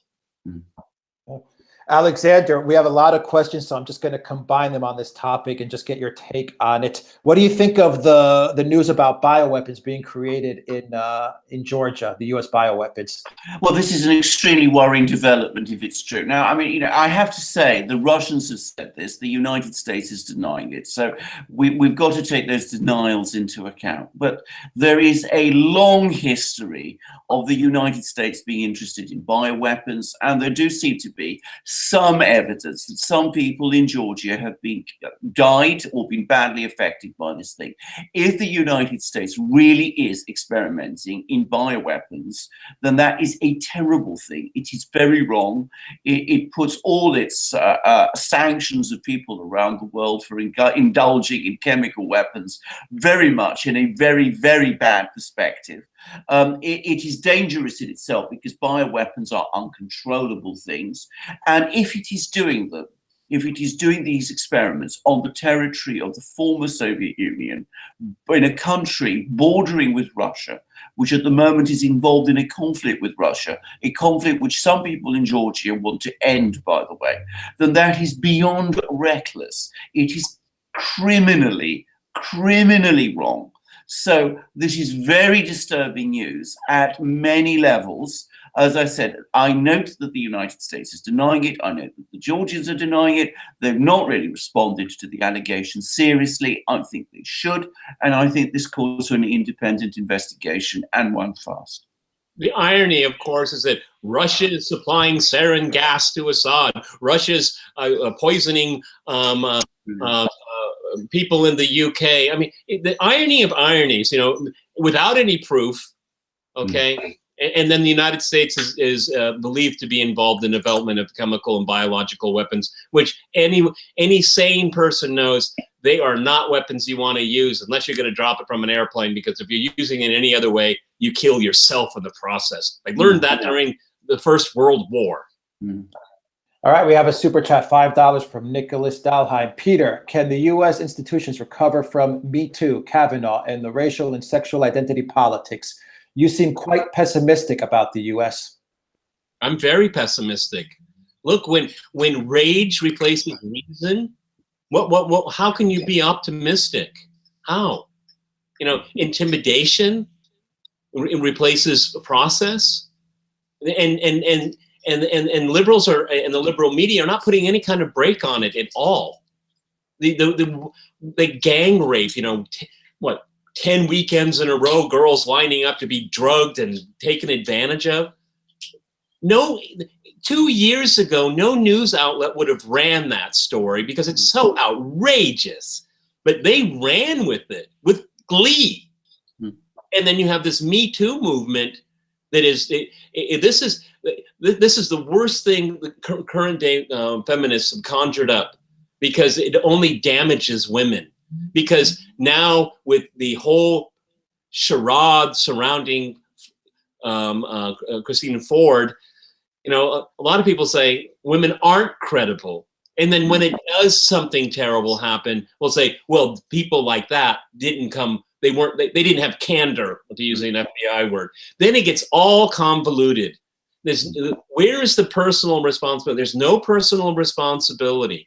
And I don't see anything putting a check on it. You know, the next let's say, you know, Trump gets another Supreme Court pick, and they pick a woman. He picks a woman. How are they? They're going to destroy her somehow. Okay, this whole politics of personal destruction, it's only, you know, we had it with Clinton, and it's only accelerated, and there's nothing putting a stop to it. And people are willing to go with this hysterics over the rule of law and due process. Yeah, that's a dangerous place to be. Alexander, what's your take on it, real quick? Well, I mean, I've already, I think, made my feelings about this very clear. I think this is a very bad situation. And I think when a situation comes where in a country where people can have their reputations destroyed on an accusation, an unsupported accusation about something that is supposed to have happened 36 years ago, and where the entire country is completely dominated for weeks by a story like that, then really it is in a very bad way. The political system in the United States is clearly not working properly. Court positions are not being filled in a proper way anymore. The Senate is no longer carrying out its functions intelligently, and we have seen for some time now that the intelligence and security agencies of the United States are not working properly either.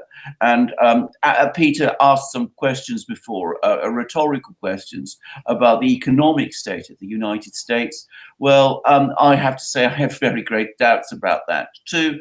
I think a lot of the recent economic growth that we're seeing is largely fictional. What we're probably seeing is growth of debt rather than of real creative output. It's financial growth. It's not real growth. But again, that's a very complicated topic. We need we need to do it. We need to do it. But I mean, the question was asked: can the United States recover from this?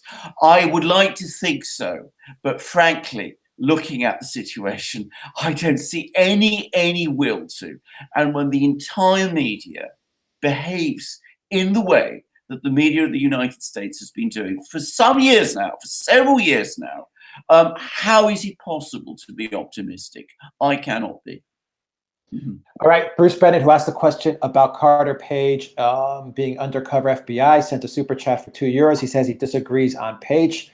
The 2014 indictment, Podobny Section 12. What do you know about that, Alexander, if anything? No, I don't, I'm afraid. I think I would invite this questioner to send us details of this so that we can look into it, because I must admit I don't know about it.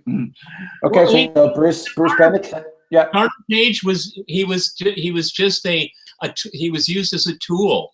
I mean, that's all. I know. Right. I do know what this refers to. This is not that he was an informer, essentially. I mean, I think is this. I mean, I don't think that there's any question of him being an employee. What he was, I mean, he was investigated before by the United States Security Services, and they concluded that he was a patriotic American and that he was actually cooperative. So that makes what was done to him afterwards even worse. That, it seems to me, is the true story of Carter Page. Let us not make a villain out of a victim. Okay, well, I mean, we can use counterintuitive thinking here. If in fact he really was, don't you think the liberal media would have ran to the bank? No, it would have been leaked and it would have been used. I don't. Exactly. All right, guys. Ukraine and Hungary. Peter, what do you think about the dispute between Ukraine and Hungary, which is not getting reported much at all, if any? Yeah, it's a real interesting squabble.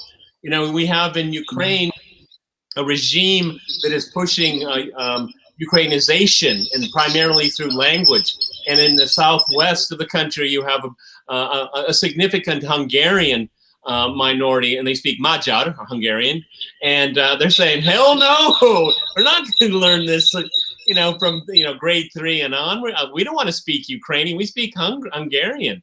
And it's really the language politics, and in this part of the world where I live, it's really very touchy, very, very touchy. And so the Hungarians are amazingly proud people. And a very accomplished civilization, and they don't look as Ukraine as they're even their equal. And so they started this because they want to have a the Ukrainian government wants to have a uniform Ukraine culture, language, everything, and it's all directed against the Russians in the East and Russian speakers in the East. But it had an unintended consequence. It's getting on the nerves of the Hungarians in their country. Ukraine has a lot of minorities, and Polish minorities also in Ukraine, and this language law is going to get on their nerves too. The Poles are a little bit more patient because it's a Slavic language, Polish, Ukraine, Russian. I mean, you can hear, as you go from each country, you can see how it changes, the words, the pronunciations and stuff like that. But the grammar is almost all the same. Hungarians, I tried to learn Hungarian for 3 months. Wow. I learned to drink beer, though, because I just couldn't get through it, all right? Embrace beer, as Kavanaugh says. But this is a European Union country that is already on the outs with Brussels, and the Ukrainians are trying to pitch to, well, we're the good Europeans, not the Hungarians. So they're trying to make nice with the European Union, which doesn't care about Ukraine anymore because they're not going to give them the money. The IMF isn't going to give them the money. So this is the way for Poroshenko to try to get some sympathies from the West, because the Hungarians are in hot water in Brussels. Alexander, what's your take on this? Well, I think first of all, two things to say. I mean, first of all, Peter is absolutely right that the Ukrainianization, I mean, the whole point about the Maidan movement in Ukraine, the coup that happened in Ukraine in 2014, is to try to create this absolutely artificial Ukraine in which everybody speaks Ukrainian and is loyal to Kiev and is not loyal to anywhere else. And it's a very disturbing and really very, very dangerous ideology. And now what we see it's doing is it's pitching Ukraine into quarrels with everybody around it.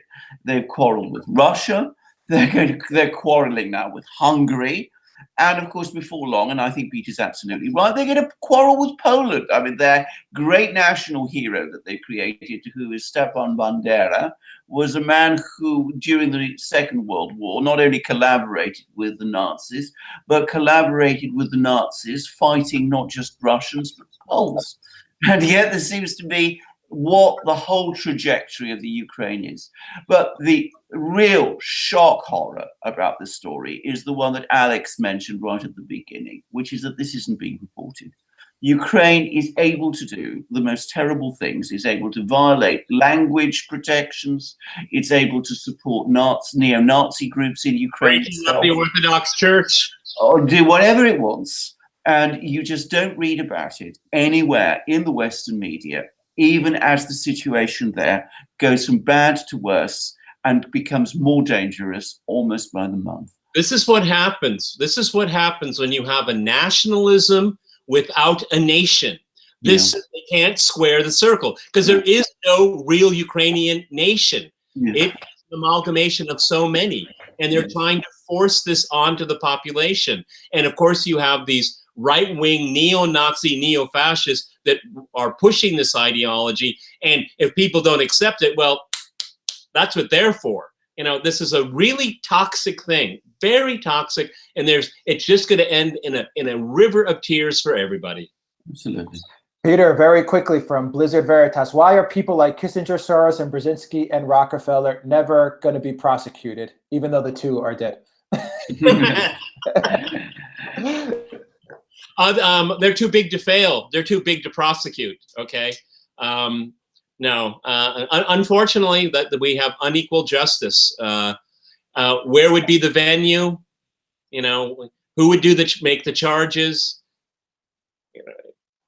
All of these memoirs. Even Kissinger in his own memoirs. I mean, essentially, he's admitted to war crimes, but he'll never be held accountable. He's too powerful, too big to jail.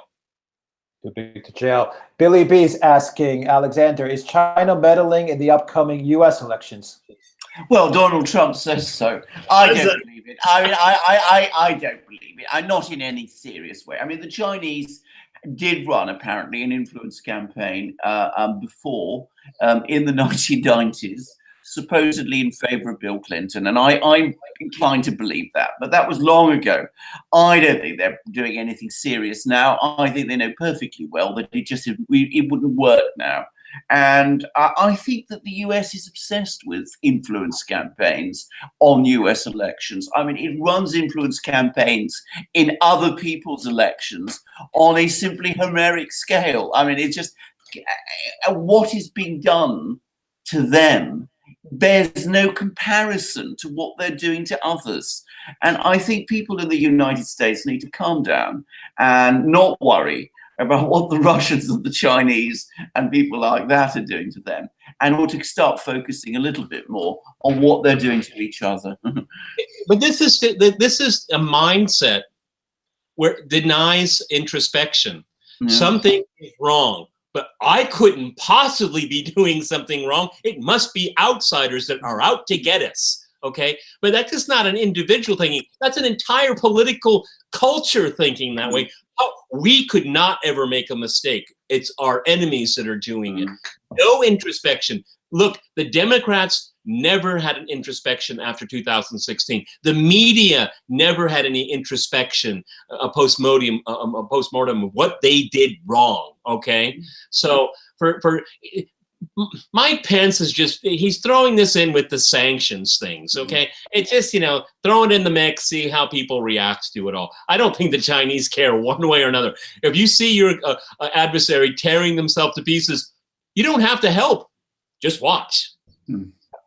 All right. From Dhruv Singh, Alexander, what should the USA do with its oil as the largest producer, with Gazprom raking up deals in Europe? Why do Russia have a problem with the US LNG terminal in Lithuania? Right. Well, first of all, I don't think the Russians do have any great problems with LNG terminals in Lithuania. Well, indeed. And from the Russian point of view, I mean, what they're looking at is a situation where the United States wants to export oil and gas. There are lots of countries around the world which export oil and gas. Russia is one of the most important. But one more competitor, realistically, isn't going to make a huge difference, given that the United States is itself already anyway principally a major importer. It imports much more oil and gas than it exports. The problem is not what the Russians are saying about US exports. It is that the US is trying to rig the European market by excluding the Russians so that it can sell its own oil and gas to Europe.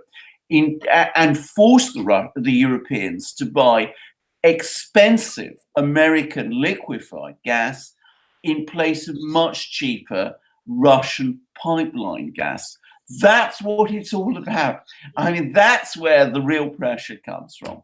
It's the US that has problems with Russian exports, not the other way around. All right, Peter, there's some people on the chat, and I'd also like to push back a little on the China election meddling. There's some people who are curious, and I'll try to combine some of these questions.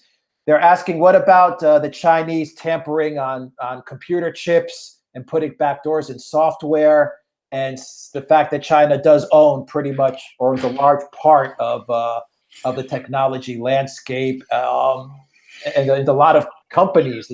But what does that have to do with politics? I mean, the Chinese would love to know what their commercial competitors are doing. I mean, if they could get into, let's say, a very large set of consumers, and see what they're looking at, what they want to buy, maybe they get into their bank account that way through their phone. I think that's far more interesting to them, because like it or not, and it's not talked about very much, but the American political class is in bed with China. I mean, the China threat. I mean, China has a lot of these people as consultants. I mean, they're from the Pentagon, they're from the intelligence community. They've got deep pockets. So kind of meddling in an election is kind of, that's kind of like varsity play. It's like maybe it's kind of interesting. Maybe we could get into, a Democrat's email account and see what they're doing, and maybe they would do that.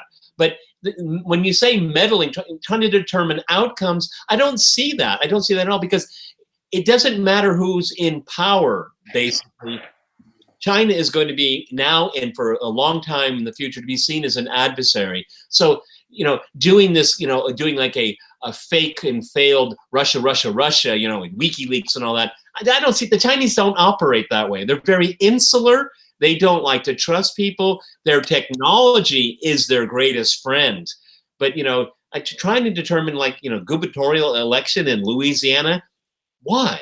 It doesn't make any sense. Yeah. I mean, can I just add a point? I mean, there is a fundamental difference between spying and meddling. Now, undoubtedly, the Chinese spy on the United States.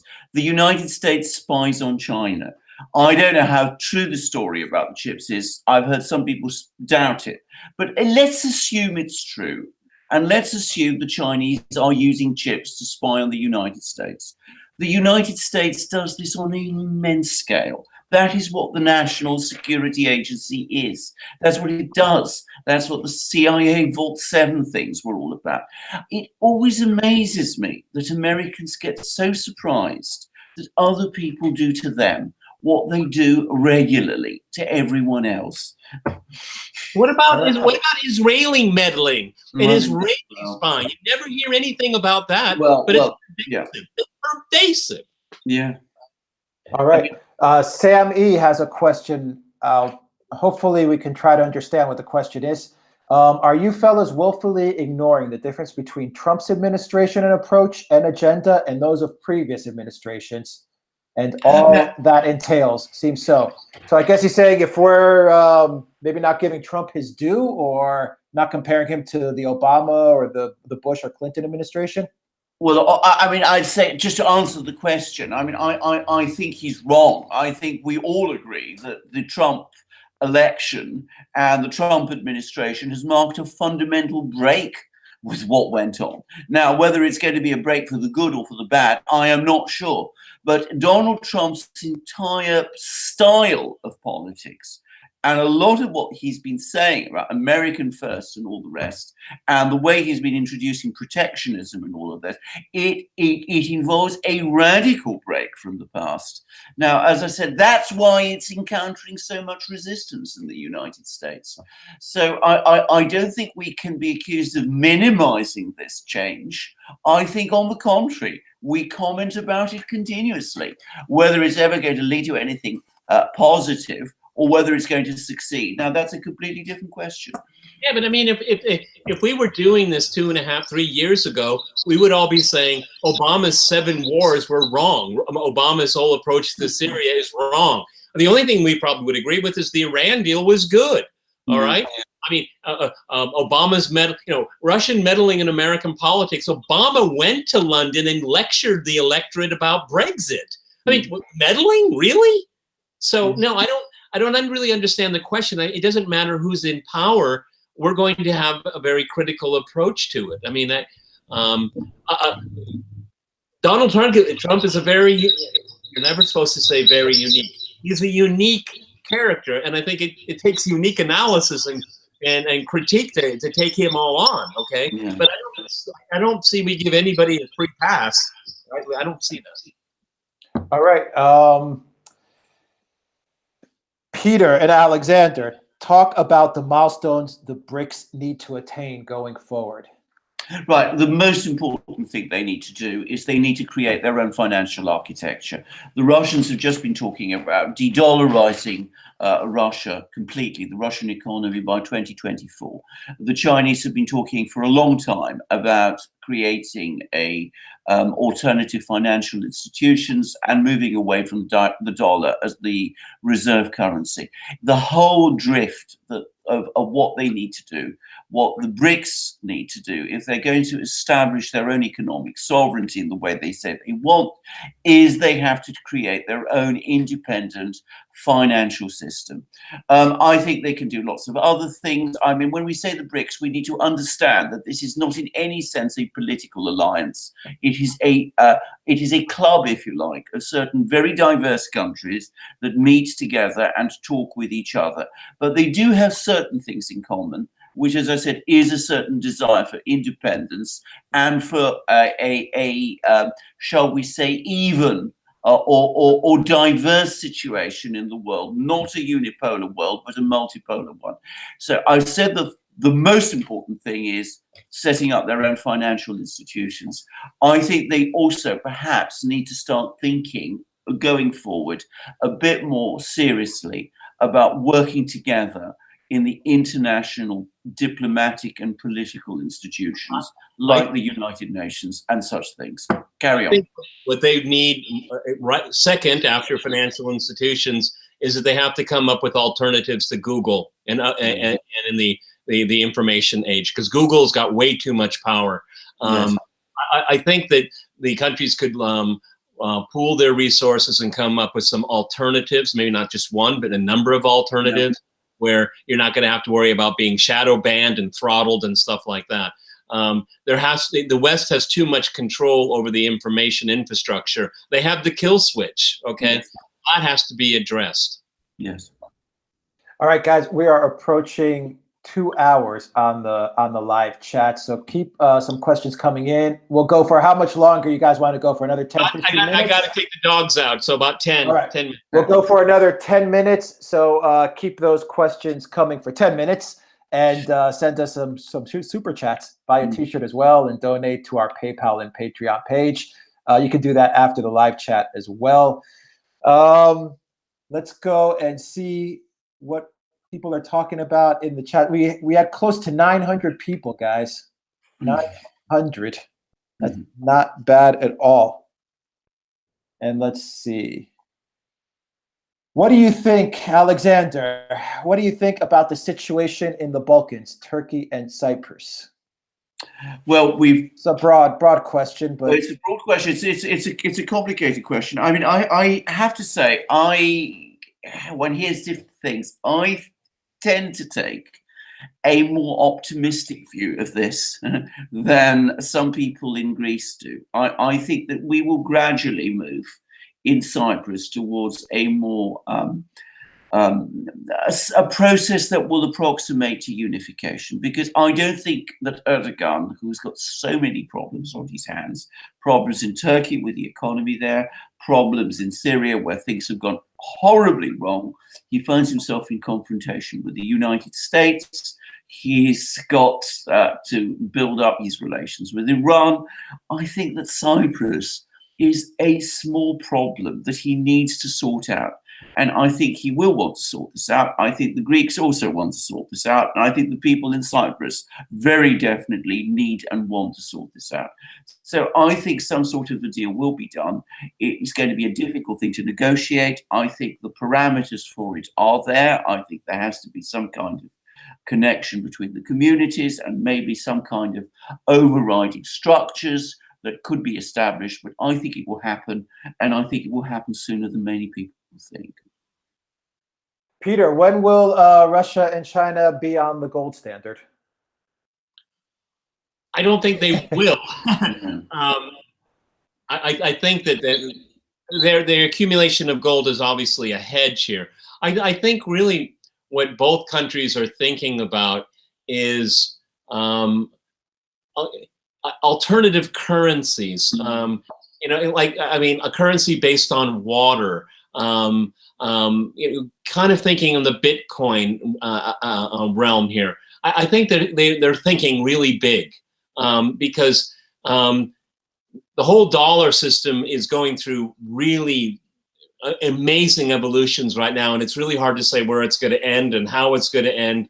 But I think that what they need to do is they need to create financial instruments that are much more diversified and that speaks to their strengths.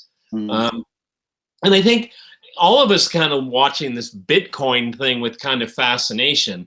I think it's a temporary thing. I think it's a preamble to something next. Bitcoin is the learning process, yes. I think.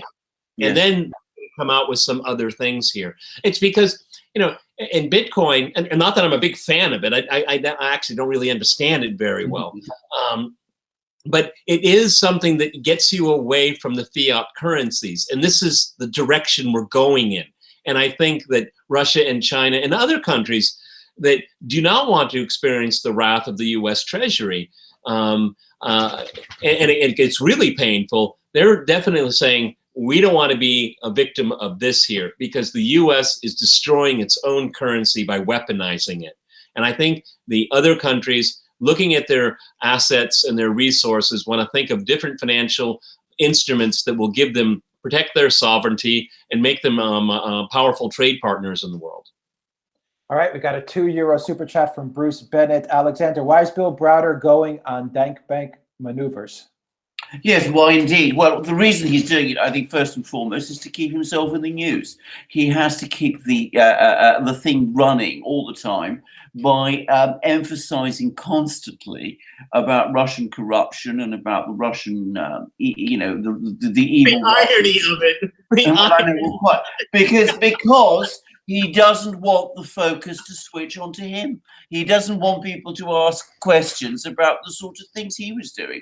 So that's why he's sort of going around discovering malpractice, or claiming to discover malpractice. It's not the same thing, in other people. So as I said, people don't ask him questions, and so he can continue to maintain his position as the great crusader who's exposing all this evil Russian corruption everywhere. I should say something about Browder. I think a lot of credibility is being lost. I think the Mercouris film has done him real damage.